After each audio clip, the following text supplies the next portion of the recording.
Hi everyone. In this video I want to learn the classical variation of the King's Indian defense, which is the opening d4, knight f6, c4, g6, knight c3, and bishop to g7. So this is the King's Indian, and black is allowing white to get a strong pawn center, and he's going to counterattack it. Okay, so white plays e4. And now d6 is normally played to stop the e-pawn from going to e5 and harassing the knight. Then knight f3, castles, bishop e2. And this is the classical variation.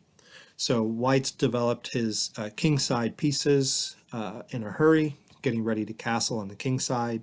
And by the way, that bishop belongs on e2 rather than on d3, because on d3 it would interrupt the queen's protection of the d4 pawn.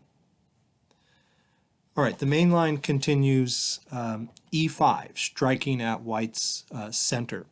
So the d4 point in white's position is weakened slightly because the c and e pawns have moved forward and they can no longer protect that point. So black focuses on it with this move e5. And you may notice that the pawn on e5 seems to be inadequately defended. White has it under attack twice here, and it's only defended once. But black has a tactical resource. We'll look at it later.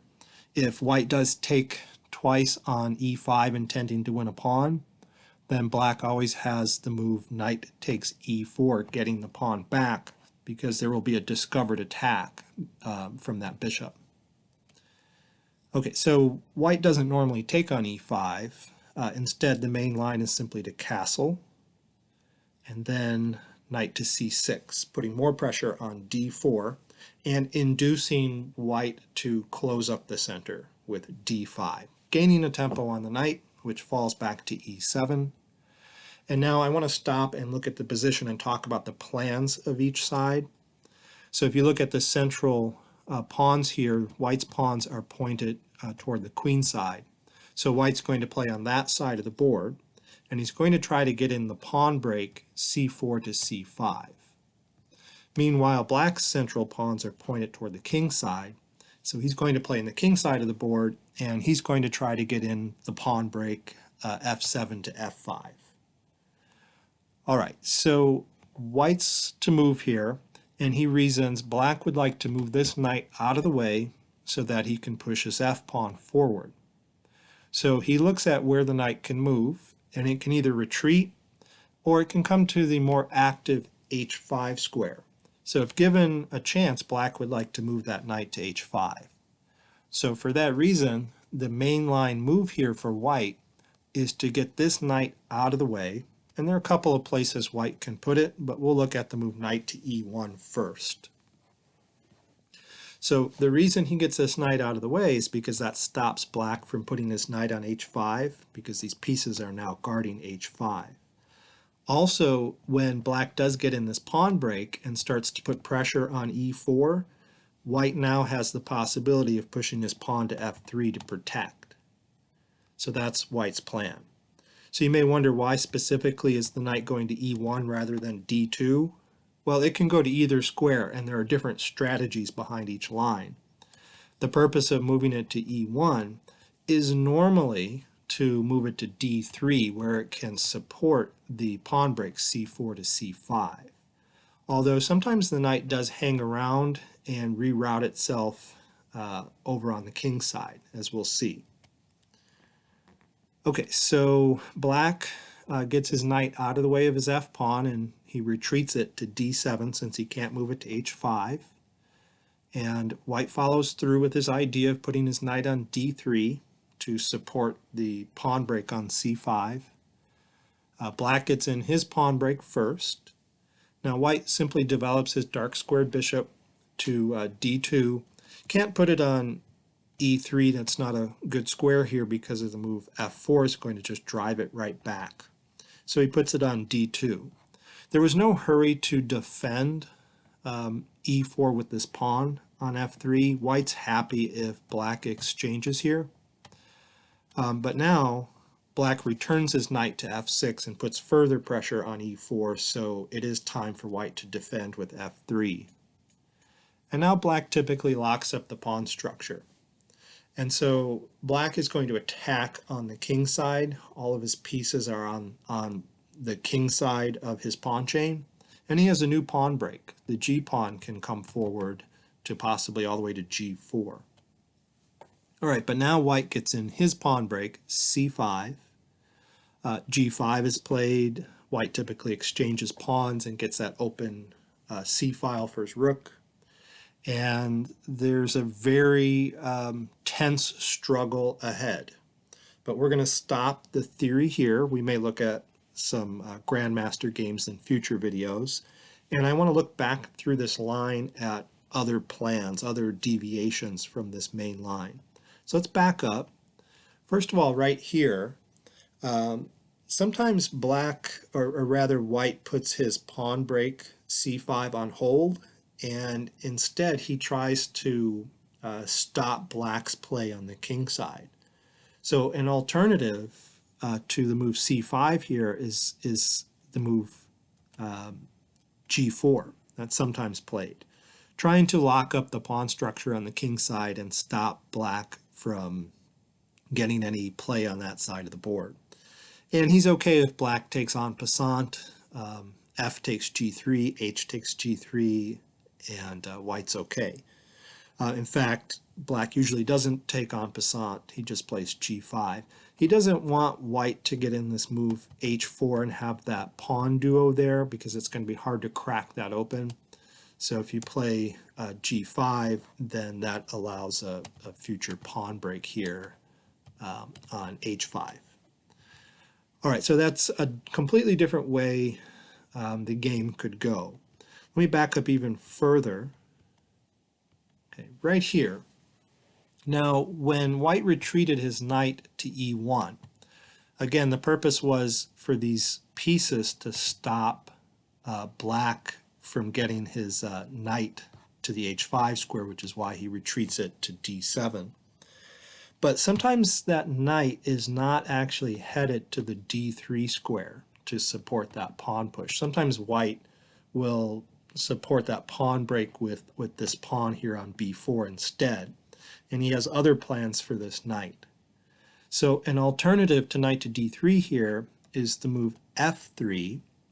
And that move is not merely to support the e4 pawn, which is going to come under attack, but it's actually to support the g pawn to push forward. So let's see how a typical line goes from here. So f5, g4. So again, white is playing on the king side, trying to squash all of black's play on that side of the board. Now, a normal move here for black, the top move in the database, is king to h8. So the purpose of that is to vacate this square for the knight, and the knight can reroute to f6, or that knight can actually support the bishop to come to h6. So black's going to get more play with his minor pieces here. Now the knight on e1 goes to g2, so it's going to play a role on the king side of the board in this line. Then knight to g8, h4, and play continues from here. So completely different game than what we saw in the main line. Okay, another way white can play here after black retreats his knight to d7 is he can play bishop to e3. If you remember in the main line, that bishop went to d2 rather than e3 because black already had a pawn on f5, and if the bishop went to e3, it would just get pushed back. So he puts the bishop on e3, white puts the bishop on e3 right away before that pawn can drive it away. So the bishop is going to be very active along this diagonal, and that bishop can support the pawn break c5. So a typical line goes f5, and now f3 is important to preserve the bishop on that diagonal. So f4, bishop f2, g5, and so on. So it's similar to the main line, but now the bishop is more active, I think, on f2 than it was on d2. So it's playing a bigger role in the game, I think. Okay, and let's back up further through the main line. Okay, so here it's white's move, and again we mentioned how white would like to remove this knight from its square to use his pieces to prevent black from moving his knight to h5. But in addition to moving it to e1, another option is moving it to d2. Okay, so that also prevents knight to h5, and it frees the f-pawn to come forward to f3. So what's the difference? Well, I think it's a more aggressive move. If you put your knight on d2, your plan isn't merely to support the pawn break, like the knight from d3 would have done, but it's to actually occupy the c4 square after this pawn pushes to c5, and that knight can get very active from that square. So it's a completely different idea. And now a typical line runs a5. Now a5 is stopping white from pushing his pawn to b4, which would support that pawn break to c5, which white would like to do since he's not using this knight to support that pawn break. Okay, so he'd like to push his pawn to b4. And so a5 really slows white down. White normally plays a3 here to prepare b4, but even then he needs more preparation, as you'll see. Knight to d7, getting ready to move that f-pawn. And now white can't play b4 here because his rook on a1 would hang after the pawn exchange. So he has to put his rook over on the b file, and then black plays f5, and then finally b4 comes, and then this handy move king to h8 again, vacating that g8 square for the knight. And f3 is a normal move here, or I suppose c5, and play proceeds from here. Okay, I want to look at another move in this position that's also very popular. In fact, it's a slight favorite in the database. I don't know the history of the King's Indian defense, so I don't know in what eras these different moves were played. Sometimes when I look at the database and I see the top move in the database, that may no longer be the most popular move or the main line. It may just have edged out the other moves because it was played a lot earlier. But I think the alternative here that I want to look at is still played today, which is the move b4. So this is called the bayonet attack, and so white doesn't move this knight at all. So we looked at knight e1 and knight d2 in order to stop knight h5. So the move b4 is simply saying, okay, I'm playing on the queen side, I'm supporting this pawn push to c5, and I'm allowing you to put your knight on h5. I think this was a favorite line of Vladimir Kramnik's. I think he developed a lot of theory behind it, and he realized knight to h5 isn't so scary, so he allows it, and he's just supporting his pawn push. So black normally does play knight to h5. And now I'll look at a few different moves by white. Let's start with rook to e1. So the point of that move is to vacate the f1 square so the bishop can retreat in case this knight comes to f4. And then a typical line continues f5, and now knight to g5. So that's white's plan. He keeps this knight there, allows the knight to come to h5. Instead of retreating it, he kept it there so it can go to this square and then to that square. So that was white's idea to meet f5 with that knight maneuver. Now on e6, black is going to have to take it with the bishop, and then this pawn that ends up on e6 is probably going to be won by black. White's probably going to lose that pawn. But in the meantime, he's going to try to extract some kind of concession from black and get some compensation for that pawn. All right, so now black will move the knight back to f6 since this knight just released some attackers on that knight on h5. And I'll stop this line here and go back to another alternative besides rook e1. So another idea here is to play g3 just to keep this knight out of the f4 square. And then normal line continues f5, knight to g5 as we saw before. And that does attack black's knight on h5, so he retreats it. And now f3 to support e4, which was under attack twice. And then f4 locks up that pawn structure. And then white improves his king with king to g2 and supports the g3 square. And anytime black pushes his pawn to h6, this knight again is headed for that e6 square. Okay, and let's look at one more alternative in this position, which is just to get on with the pawn break, c5, and allow that knight to come to f4, and white just takes it. Okay, and then he plays rook to c1, and h6 is a normal move with the idea of getting a nice pawn chain here. And it's a completely different looking position than the other ones we've seen. Okay, and let's back up further through the main line. Let's look at some alternatives for black in this position after white has just castled. So the main line we've been looking at is knight to c6 to pressure this pawn and induce it to come forward. But there are some other moves. For example, black can play knight to a6. I think that's a more modern move. And it looks really weird to put your knight on the edge of the board like that. But black is reasoning that this pawn can't stay there forever. Either white's going to push it to d5 or it's going to get exchanged with black's e-pawn. So this square will become available and that knight can sink in and it's a nice square for that knight. Or if for some reason white prevents that from happening, then usually this pawn will come forward and the knight will reroute to c7. Okay, so from here, main way of playing this variation is bishop to e3, just supporting d4.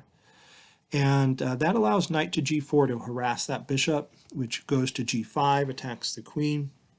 Queen slides over. D takes e5, d takes e5. White attacks the knight, and black counterattacks. Now, I'll look at two moves. The main move that players play here for white is the bishop drops back. But I'll point out that it is possible for white to win a pawn here by taking the knight, giving up the bishop, and then taking on g5, and white's up a pawn. But then black plays queen to e7, attacking the knight, which has to fall back to the awkward h3 square to make sure the pawn on g4 is defended.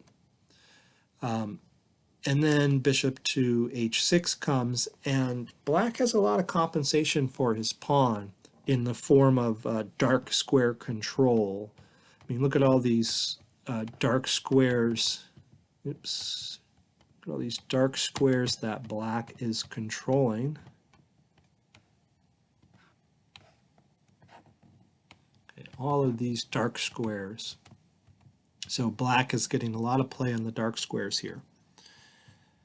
Okay, but going back, white doesn't normally take that pawn. He just drops the bishop back, and so black has to retreat his knight, and then white repositions his bishop to a better square on e3. And now I'll mention one more move. A good move for black is queen to e7, and that's in order to prevent white from pushing the pawn to c5, which would bring that bishop to life. Okay, so let's go back and see a couple more alternatives here. So after white castles, another possible move is knight b d7. That's kind of a more passive move. It doesn't really challenge white very much, so it's not often played. Typical line goes bishop to e3, c6. So black has kept his knight from blocking that c pawn. And then d5, c5, knight e1, knight e8, and now black's intending the pawn break f5, so a very interesting reply here is g4 to really clamp on that f5 square. So that's pretty interesting. You can play knight to d3 as well, and you can prepare to meet f5 with f3. You can try for this pawn break with your knight on d3 supporting it. So it's a different game. Okay, and I'll look at one more alternative here, which is for black to simply take on d4, which to me doesn't look right to give up the center like that, but it is playable, and it's got a couple thousand games in the database here, and a typical line goes knight takes d4, rook to e8 attacks the e4 pawn, white defends it, c6, and that pawn on c6 is going to help the d pawn come forward. If black can get in this pawn break d5, then he can possibly equalize in this line. So a lot of the play revolves around that d5 pawn push. Okay, king to h1, a prophylactic move, getting the king off of this diagonal. Maybe that queen was coming to b6. Knight b d7. Bishop g5, pinning the knight, h6, harassing the bishop. It falls back, knight to e5, centralizing. So that's a possible line of play there. Okay, and finally, just let's go back to right here and mention some alternatives for black in this position right after white played bishop to e2, starting this classical variation. So the mainline move we've been looking at is e5, attacking the d4 pawn. But another alternative is c5, with the same intention of attacking d4. But that's not really in the style of the King's Indian. It normally transposes to other openings. For example, if white pushes the pawn to d5, then this is just a Benoni. It's not a King's Indian at all. Or if white castles and the pawns get exchanged on d4, then this is actually just an open Sicilian defense. So we've transposed to a Sicilian. So c5 has that possibility of transposing. Okay, other moves can also transpose to what we've already looked at, like knight b d7. White can castle, then black can push e5, and this goes back to lines we've already looked at. Or knight to a6, castles, e5, transposes as well. And I'll mention one more move. A completely independent idea is to play bishop to g4. And I won't look at this. This can get rather complicated, but it doesn't really have the flavor of a King's Indian to me. The idea is just to pressure this knight, which is supporting the d4 point. So black is going to try to play against d4, and he may even exchange his bishop for that f3 knight at some point. Okay, so that's just an introduction to this classical variation where you develop your knight to f3 and your bishop d2 and you castle short. Okay, thanks for watching.